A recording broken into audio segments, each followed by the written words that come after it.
Bonjour à tous, bienvenue dans ce deuxième épisode de Wood Theory.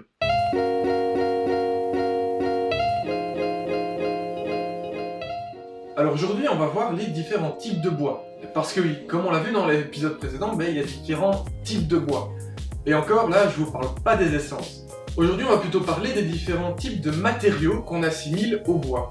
Parce que quand on s'y connaît pas bien, c'est parfois un peu difficile de savoir quoi acheter. Tout d'abord, ces matériaux, on les divise en deux grandes catégories. Les bois massifs, et puis ensuite ce qu'on appelle des panneaux. On va commencer évidemment par le bois massif. Le bois massif, c'est tout simplement le bois qu'on va avoir directement après avoir simplement coupé un tronc. On va prendre un arbre, on va couper son tronc en tranches et on va obtenir ce qu'on appelle des plateaux, qui sont donc des tranches d'arbres, tout simplement.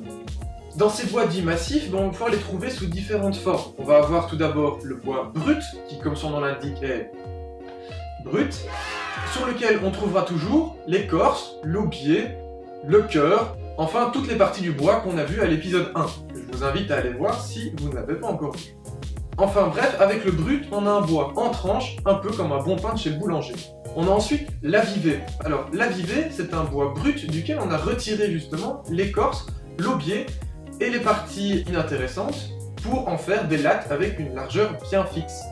Un petit peu plus comme un pain de mie de supermarché. Ce bois massif, comme on l'a dit, on va le retrouver dans plein d'essences différentes.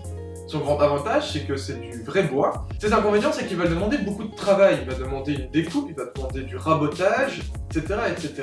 Tout ça avant même de pouvoir commencer à vraiment réaliser du mobilier. C'est évidemment ce type de bois que vont utiliser les ébénistes ou les menuisiers, mais pour les bricoleurs, on peut trouver aisément du bois massif, déjà raboté, déjà recoupé, déjà mis à l'équerre, et c'est vrai, c'est quand même beaucoup plus simple. Mais son très gros avantage, c'est sa durée de vie, parce qu'évidemment, un meuble en massif, c'est un meuble qui vit, c'est un meuble qui dure, c'est un meuble avec une durée de vie quasiment infinie. On peut aisément le réparer, c'est pas pour rien qu'encore aujourd'hui, on peut découvrir des meubles datant du début de l'ébénisterie. Mais bien malheureusement, comme on l'a vu dans l'épisode précédent, le bois massif, ça bouge énormément. C'est pour ça qu'on a inventé les panneaux, des panneaux de toutes sortes, de toutes tailles, de toutes formes. Ce qui est magique avec ces panneaux, c'est qu'on découpe directement nos morceaux de meubles dedans, on les assemble et ça ne bouge pas. Enfin presque. Alors des panneaux, il y en a de plusieurs sortes. On va aussi essayer de les décortiquer un petit peu parce que c'est pas toujours évident de s'y retrouver. Au niveau des panneaux les plus proches du bois massif, on a ce qu'on appelle les panneaux multiplex ou des panneaux blocs.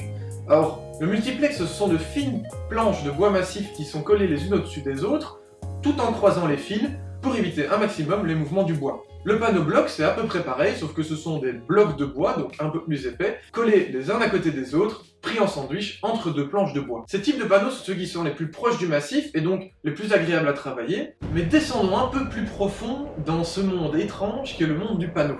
Et allons vers ces panneaux d'agglomérés. Ces panneaux sont réalisés à l'aide de copeaux de bois, de plus ou moins grosse taille, qui sont assemblés grâce à de la colle et de la pression. Ces panneaux d'agglomérés sont en règle générale recouverts de plastique, de feuilles de plaquage ou de mélamine, et sont utilisés dans les placards, dans les cuisines, etc. etc. On en voit partout maintenant, salut Ikea. Mais on peut aller encore plus loin, on peut descendre encore plus profondément dans cet enfer de panneaux. On peut parler du MDF. Le MDF pour panneaux de fibres de moyenne densité. En anglais quoi, donc du coup ça ressemble à MDF quoi. Je vais pas le dire en anglais parce que j'ai un mauvais accent, mais MDF, panneau de fibre de moyenne densité. Alors le MDF c'est quoi? C'est de la poussière de bois, donc c'est encore plus fin que des copeaux, qui sont compressés et collés pour créer un panneau. Ces finitions sont elles plus ou moins pareilles que les panneaux d'agglomérés. D'ailleurs au final le MDF est une sorte d'aggloméré, mais au lieu d'avoir des copeaux de bois, on a vraiment de la poussière. On va pouvoir le travailler beaucoup plus facilement avec des machines, parce que sa densité est plus proche du massif. C'est vrai que j'ai pas l'air de beaucoup aimer les panneaux, mais ils ont beaucoup d'intérêt. Premièrement, ça bouge beaucoup moins que du bois massif. Deuxièmement, on va les retrouver sur des grandes surfaces. Un panneau, en général, c'est 244 cm sur 122 cm. Mais on peut avoir des panneaux plus grands, mais aussi on peut avoir des panneaux plus petits, qu'on appellera donc des demi-panneaux. Ils sont donc beaucoup plus faciles à travailler pour des néophytes, puisqu'il y a beaucoup moins de travail préalable à réaliser, même si certains panneaux, comme la mélamine par exemple, demandent beaucoup de précision pour avoir un résultat potable. Certains diront même que les panneaux, ce serait pas un peu plus écologique que le bois massif? Ça évite quand même de couper plein d'arbres. Et puis les panneaux, c'est un ensemble de copeaux et de poussière de bois, donc ça veut dire que c'est du bois de récupération. Alors c'est en partie vrai, une partie des bois MDF et des bois agglomérés sont réalisés à partir de bois de récupération, tout le bois qu'on va jeter en déchetterie. À la base en tout cas, c'était ça le but. Malheureusement, la demande en panneaux MDF ou en panneaux agglomérés a tellement explosé ces dernières années, c'est lui qui a, qu'on est maintenant obligé de planter des forêts uniquement pour les mettre en poussière et en faire des panneaux MDF. Là, niveau écologie, bof. Bon, vous avez dû le remarquer, je suis un fervent défenseur du bois massif. Bon, tout simplement parce que je suis ébéniste et pas un monteur de cuisine.